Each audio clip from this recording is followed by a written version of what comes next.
Hey, this is Tyler. Welcome back. I'm glad you're here. Thanks for joining me on this journey and adventure. In this episode, we're going to cover beliefs, or the lens through which we see the world. We don't see things as they are, we see them as we are. Is this a statement that you believe to be true? Beliefs are the invisible operating system of our mind. They shape how we interpret reality, how we navigate the world, and how we define meaning and purpose. Whether inherited from childhood, absorbed from culture, or formed through personal experience, our beliefs act as mental filters, determining what we accept as truth and what we reject as falsehood. But here's the problem: most of our beliefs were not chosen. We absorb them passively. We believe the first thing we hear because, from an evolutionary perspective, immediate belief was safer than skepticism. If an early human doubted the tribe's warning about a predator lurking in the grass, they wouldn't live long. This instinct, once vital for survival, now makes us vulnerable to misinformation, propaganda, and ideological capture in the modern world. In this episode, we're going to explore how beliefs shape perception, the origin of belief, why we cling to beliefs, the modern hijacking of belief, the consequences of false beliefs, the true believer phenomenon, and how to challenge and refine your beliefs. Beliefs are not just ideas. They are the foundation of our identity, our actions, and our sense of reality. And when false beliefs take root, they can lead us and entire societies down destructive paths. The critical question is, who controls your beliefs? In the modern world, beliefs are no longer formed organically. They are engineered. Social media algorithms, news outlets, political organizations, and advertisers are all competing to shape your worldview. If you do not actively question and curate your beliefs, you are not thinking, you're being programmed.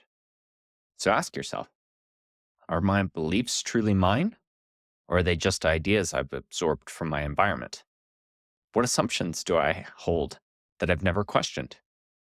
If I've been raised in a completely different time, place, or culture, would I believe the same things? How do I know what I believe is actually true? The first step in intellectual freedom is realizing that beliefs are malleable. They can be examined, challenged, refined, or discarded. The question is, are you willing to do the work? So, where do beliefs come from? Well, they have an evolutionary function because it helped us with survival. Our belief forming mechanisms evolved not to discover absolute truth, but to maximize survival. In ancient environments, quick decision making was more valuable than prolonged skepticism. If we believe the first thing we hear, like there's a tiger in the bushes, it's safer to believe it immediately rather than wait for verification. We also tend to trust in authority figures. As children, we're biologically inclined to believe what adults tell us, as doubting anything would jeopardize our survival, and it could be fatal. We're pattern seeking creatures. Our brains are hardwired to recognize patterns, even if they aren't real, like seeing faces in clouds or developing superstitions. What we were taught as children heavily shapes our world, for better or for worse. For instance, the foundational beliefs instilled in our childhood form the mental framework through which we interpret reality. Whether those beliefs were empowering or limiting, they shape our decision making, moral compass, and resistance to new information. Many people spend their lives reinforcing or unlearning the narratives we absorbed in our early childhood years. The same rapid belief adoption that once protected us as children now makes us vulnerable to misinformation. Viral gossip and salacious news exploit our instinct to trust first and verify later. Media narratives hijack our cognitive biases, making us react emotionally rather than critically. Reinforcement loops through echo chambers trap us in self confirming belief cycles. And figures of authority that we trust provide alternate interpretations of reality, which compel us to believe strongly stated opinions as facts. The evolutionary advantage of instant belief formation has become a liability in the modern information age, where falsehoods spread faster than truth. We do not perceive objective reality. Rather, we interpret reality through the lens of our beliefs. As we talked about before, we live in a narrative structure, and the way that we communicate is through narrative. And our narrative helps shape our nature of perception. So, two different people can experience the exact same event and interpret it in completely different ways based upon their beliefs. For example, a political protest can be seen as a fight for justice or a dangerous uprising, depending upon one's ideological lens. And our memory is not a perfect recording. Our brains reconstruct past experiences in ways that reinforce our existing belief structures. What we believe dictates how we act, which then reinforces our beliefs. For example, if someone believes I am unlucky, they're going to act in a way that makes them less likely to take risks, leading to few opportunities and reinforcing their bad luck. Confirmation bias ensures that we seek out information that supports what we already believe and ignore contradictory evidence. This is true even when our confirmation biases are bad for us. If you believe that you are worthless or a burden on society, you will seek out confirmation that those statements are true through whatever means possible. And that path leads to nihilism and suicide. It is imperative for you to understand how your confirmation biases shape your life because they lead your life either towards the light or towards darkness. Beliefs shape perception, which shapes behavior, which reinforces beliefs, for better or for worse. If you believe that the world is against you, you'll act defensively, provoke negative responses, and reinforce your paranoia. If our society believes that progress is inevitable, we will push technology and social advancements, making it true. If we as a society, however, believe that progress is inevitable, we will push technological and social advancements, making it true in the future. So beliefs are self reinforcing because our cognitive biases protect them, our social groups reinforce them, and our identity is tied to them. However, beliefs are not just abstract ideas, they have real world consequences. False or harmful beliefs cause individual sabotage. If you believe I'm not capable, that leads to inaction, further reinforcing the belief, leading to fear, anxiety, and depression. If you believe that your life has no meaning, that leads to nihilism, apathy, or even suicide. And I've seen it firsthand. It's not pretty. Understanding how you come to your belief structures is really, really, really important. And understanding that your belief structures can change is a great step towards being able to change those belief structures. If you have false narratives, they tend to spread faster than truth. And the reason for that is because they tend to be more salacious and more emotionally driven. And they shape political and social conflict because our emotional evolutionary systems are being hijacked by these false narratives. These false narratives lead to mass delusions through conspiracy theories, leading to real world violence and instability as we fail to understand what is true versus what is viral and foisted upon us. These false and harmful beliefs erode our trust in institutions. When viral falsehoods gain traction, we lose trust in the foundations of our society. We're dabbling with utter destruction of the foundations upon which we stand. And many times, revolution is an ugly, wicked, and violent outcome. We would be wise to be sure that we want to throw out our institutions versus attempting to rebuild their integrity, as creating is much, much harder than tearing down. Beliefs can be weaponized. Advertisers, politicians, media companies understand how beliefs shape behavior, and they exploit it. I have this idea which is called the vocal minority versus the silent majority.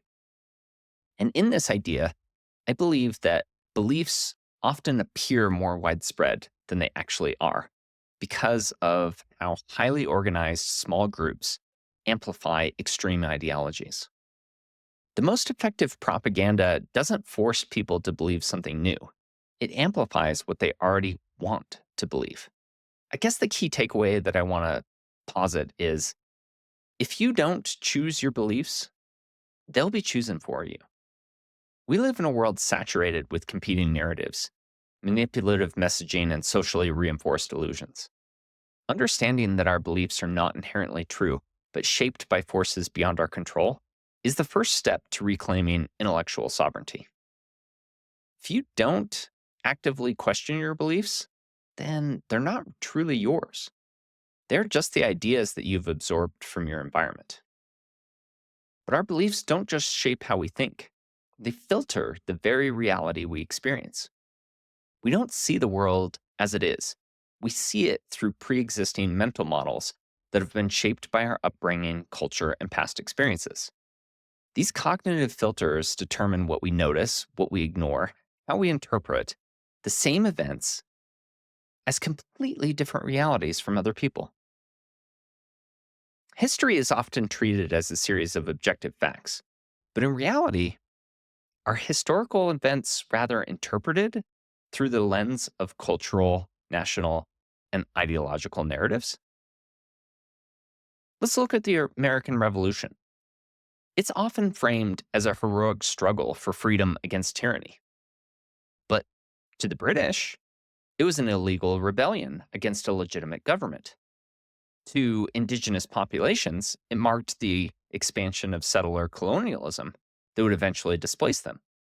And to enslaved people, it was a contradiction, as the fight for freedom did not include them.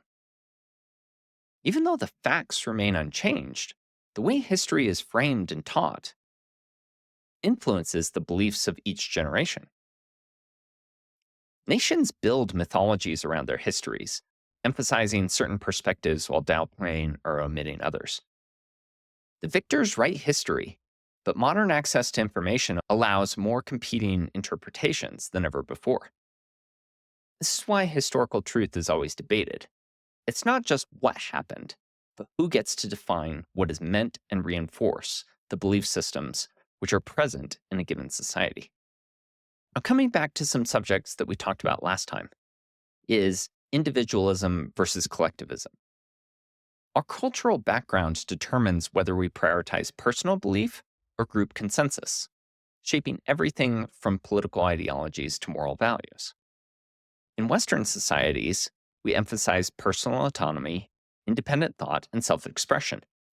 We encourage people to question authority and form their own beliefs, leading to diverse but often fragmented worldview. The downside is social cohesion is much weaker, and consensus is difficult to achieve, but it leads to great prosperity and meritocracy, as we've seen from all societies who embrace Western ideologies. Eastern societies, rather, prioritize group harmony, shared belief, and social duty over personal autonomy. People are expected to conform to cultural norms, traditions, and collective values. The downside is dissent is discouraged, and conformity can reinforce harmful or outdated beliefs, which keep people stuck in ways of the past without looking for a better way to do things in the future. This dichotomy explains why some cultures place higher value on truth seeking as an individual pursuit, while others see truth as something that must be socially maintained to preserve harmony. Eric Hoffer, in his excellent book, The True Believer, explains that some individuals seek absolute certainty in belief systems, often at the expense of critical thinking or truth. But it's because so many people struggle with anxiety, uncertainty, and complexity, and so they seek ideologies, religions, or political movements that give them clear, simple, and absolute frameworks for understanding the world. And I can't fault them. And I think it's more prevalent today than ever before. Because with the amount of choices that we have and the amount of anxiety that we have that's placed before us, many people in the world want clear, simple, and absolute frameworks. But they can be really dangerous as cults or radical ideologies and mass movements thrive because they provide people with a sense of belonging, a scapegoat for an enemy to blame for all of your problems, and a mission, a higher purpose calling that justifies extreme actions. The rejection of contradictory evidence for true believers is very regular as they're immune to logic, evidence, or alternative viewpoints. Maybe you've experienced this in talking with a true believer. It does not matter what you say because they will always believe what they believe. There is nothing that you can confront them with facts that will contradict their beliefs.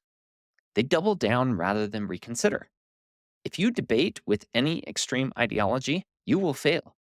They're not seeking truth, they're seeking certainty and emotional validation. And this is why you can't have logical arguments with these people. It's not helpful. What they suffer from is anxiety and uncertainty. And the only way to detangle that is with understanding, compassion, and love. And this phenomenon explains why radical political groups, religious extremists, and conspiracy theorists often share the same psychological pattern. They're not seeking truth, they're seeking a belief system that gives them meaning, certainty, and identity to reduce their existential anxiety and crises. In our age of rapid information spread, the true believer phenomenon is more dangerous than ever. Social media allows false but emotionally compelling narratives to gain traction quickly, reinforcing echo chambers where people are rewarded for blind faith rather than critical thought. Thus, belief is not just about truth, it's about identity, emotional security, and social belonging. And once a belief becomes part of who we are, changing it can feel like an attack on our very existence. Feel familiar? This is the world that many of us find ourselves in. Either we are true believers and we can't see anything else because we're too afraid of what the consequences would be to not believe, or we're witnessing true believers amongst our friends and families, and we don't know what to do because everything we say is met with rejection and denial. It's a very dangerous time when our beliefs become unchangeable dogmatic facts and when our core identity is tied to our tribalistic beliefs. In the past, human societies relied on shared cultural realities to maintain cohesion. Myths, traditions, and religious narratives provided a common moral framework that aligned people's beliefs and behaviors. But in the digital age, we no longer share a single cultural reality. We are exposed to countless competing narratives, making beliefs formation more chaotic than ever. We suffer from information overload, where we're bombarded with more data than any human in history could ever process. Instead of gaining knowledge, we're drowning in conflicting information, making it harder to discern truth.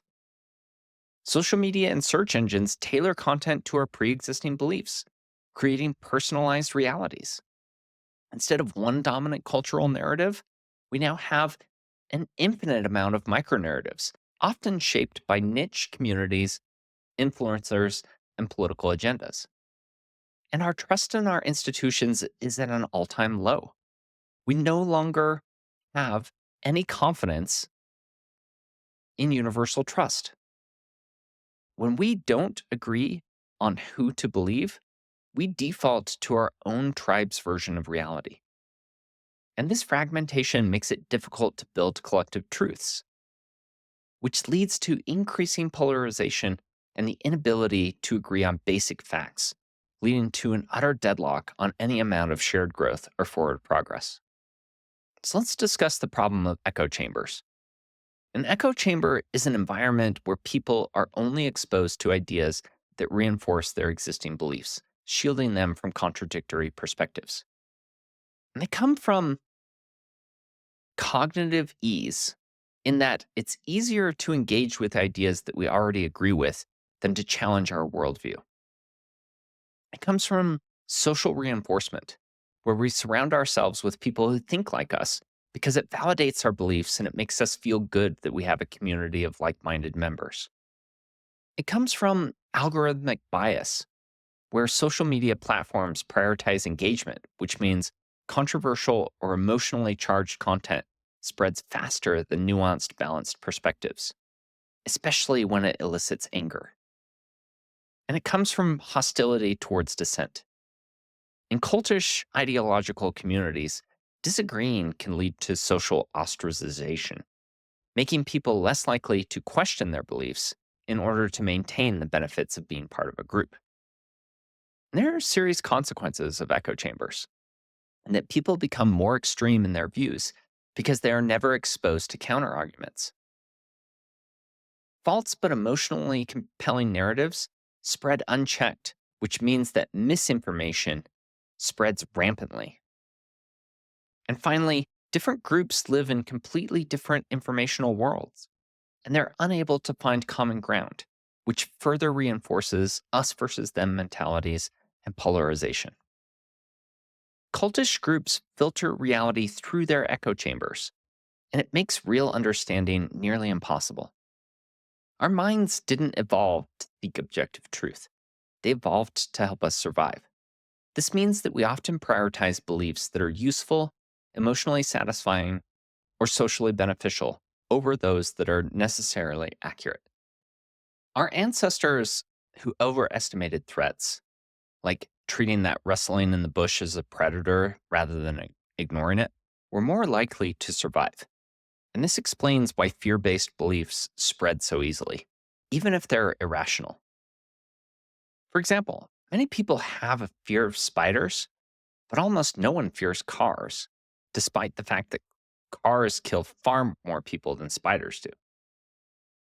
In early human societies, belonging to a group meant survival. If something untrue kept you in good standing with your tribe, it was more adaptive than questioning the group's beliefs. For example, many political and religious beliefs persist not because they are logically sound, but because they reinforce group identity. Our human brain is wired to find patterns, even when they don't exist. This is why conspiracy theories are so compelling. If you see 5 new stories about financial elites influencing the world, you might start believing in globalist conspiracies, even if the patterns are coincidental. And you'd love it because you love finding patterns in data, because that's how we're structured and that's how we're wired. But how do we escape these mental traps and retrain our brain to seek truth rather than comfort? That's the challenge of belief in a fragmented world. The world we experience is not an objective reflection of reality. It's a filtered, simplified model constructed by our brain to help us navigate our environment efficiently. Our senses take in a overwhelming amount of data. Instead of processing everything, the brain prioritizes information based on survival relevance, past experiences, and emotional impact. We talked about this a bit in our episode on consciousness, in that we are projecting to our conscious self a reflection of what the world is, not the actual reality of the world, and that this capability evolved for our survival. And so we have perceptual blind spots where the brain fills in gaps in perception, creating a coherent but incomplete picture of reality. Complexity is energy intensive, and the brain relies on heuristics and patterns to save time and effort. And we don't passively observe the world, we actively predict it, often shaping facts to fit our expectations. And this inherent filtering process means that two people can experience the same event but interpret it entirely differently, depending upon our beliefs, biases, and past experiences. Because our brain values efficiency over accuracy, it relies on cognitive shortcuts to interpret information quickly. And these biases make decision making easier, but it also distorts reality. We seek out and believe information that supports our existing beliefs while ignoring contradictory evidence. Like a person who believes in astrology will notice when their horoscope is accurate, but they'll dismiss it when it's wrong. Negative information is more emotionally powerful than positive or neutral information. For example, a single bad review has more influence on perception than 10 positive ones. And this is common throughout nearly everything that we experience. If someone says something to you negatively, you need 10 reinforcing positive ones in order to make up for that one negative one.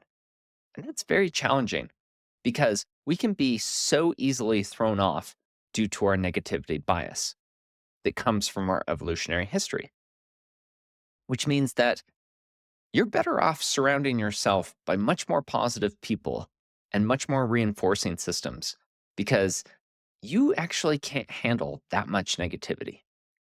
We tend to overestimate the likelihood of events that are easy to recall.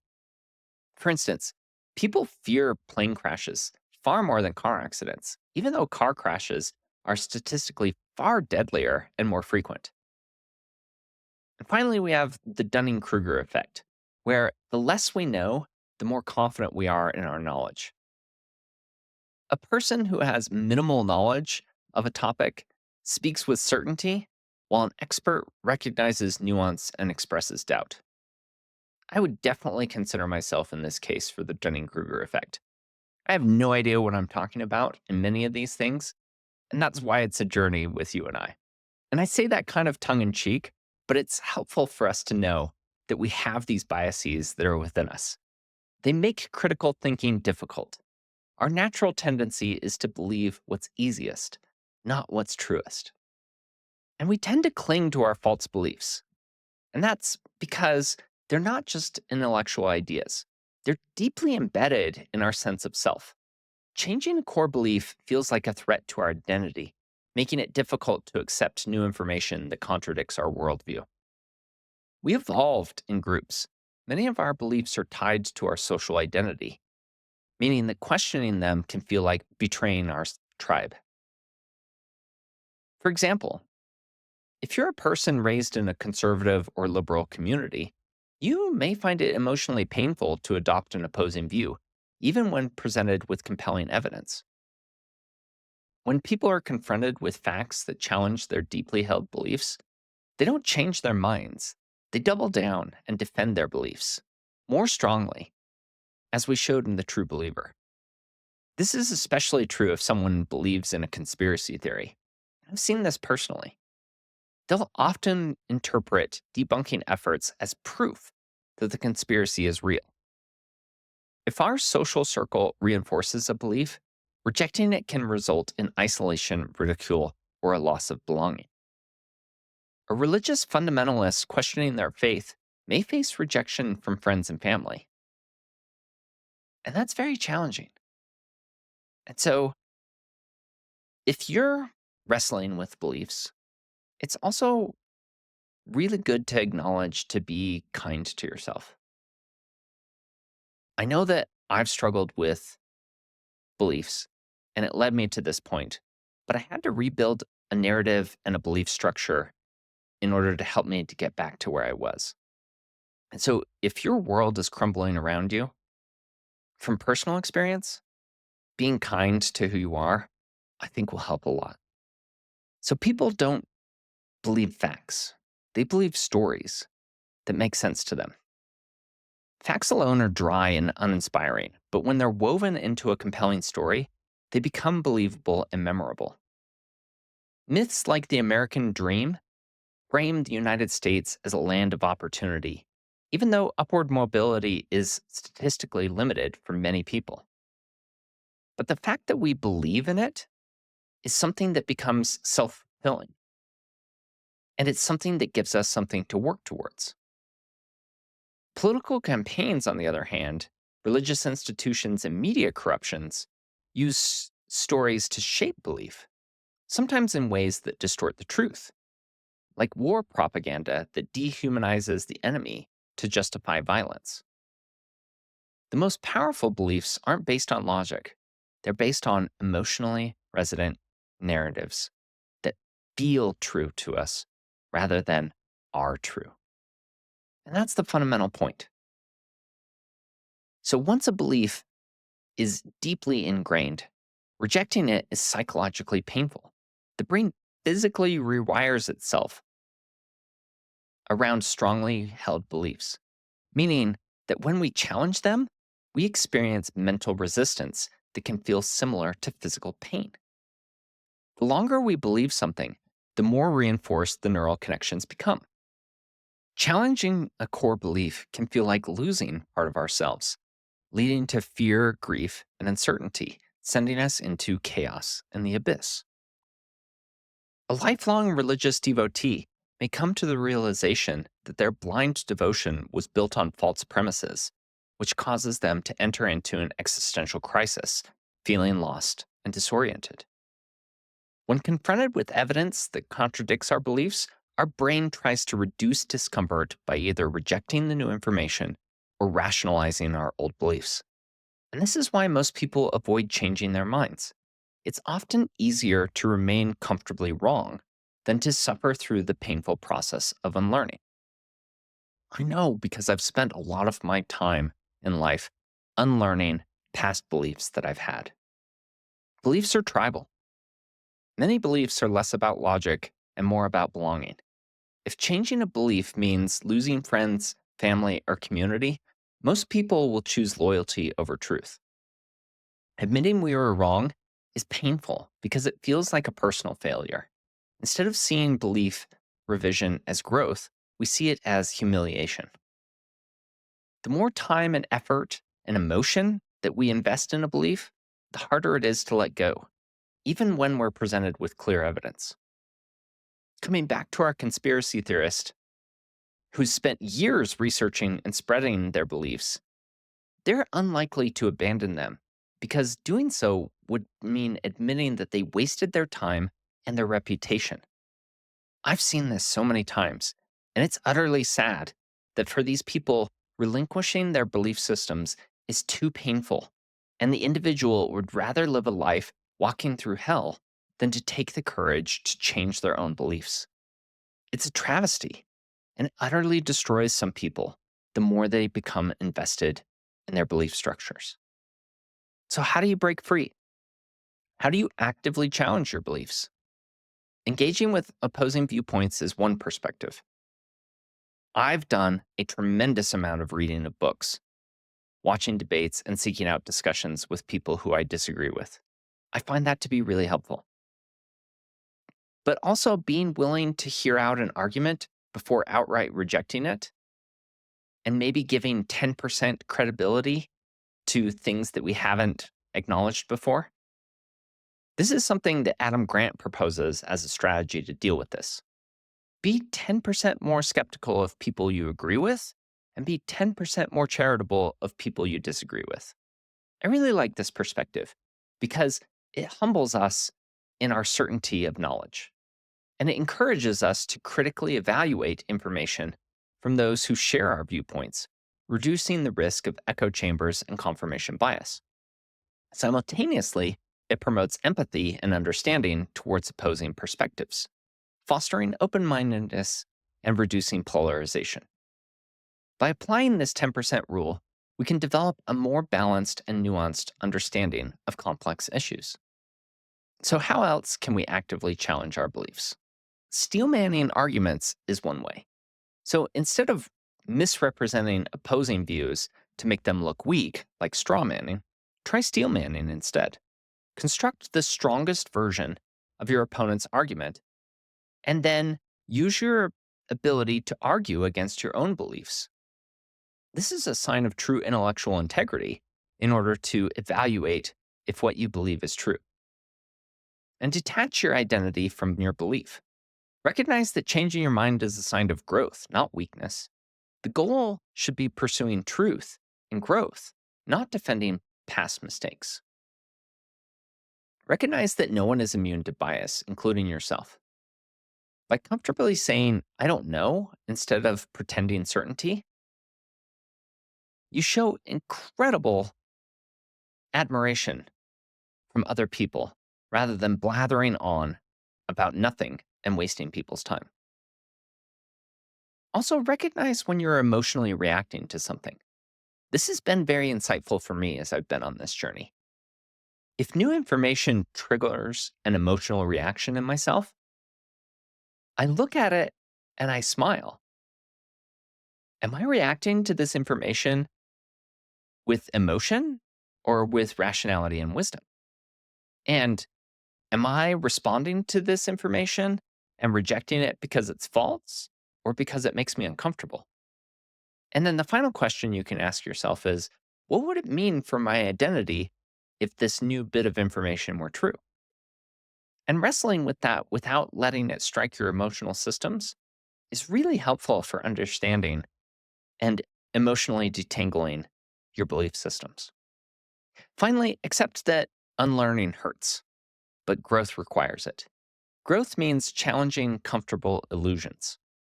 Be willing to endure short term discomfort for long term clarity, as the path to well being is paved in that incremental improvement.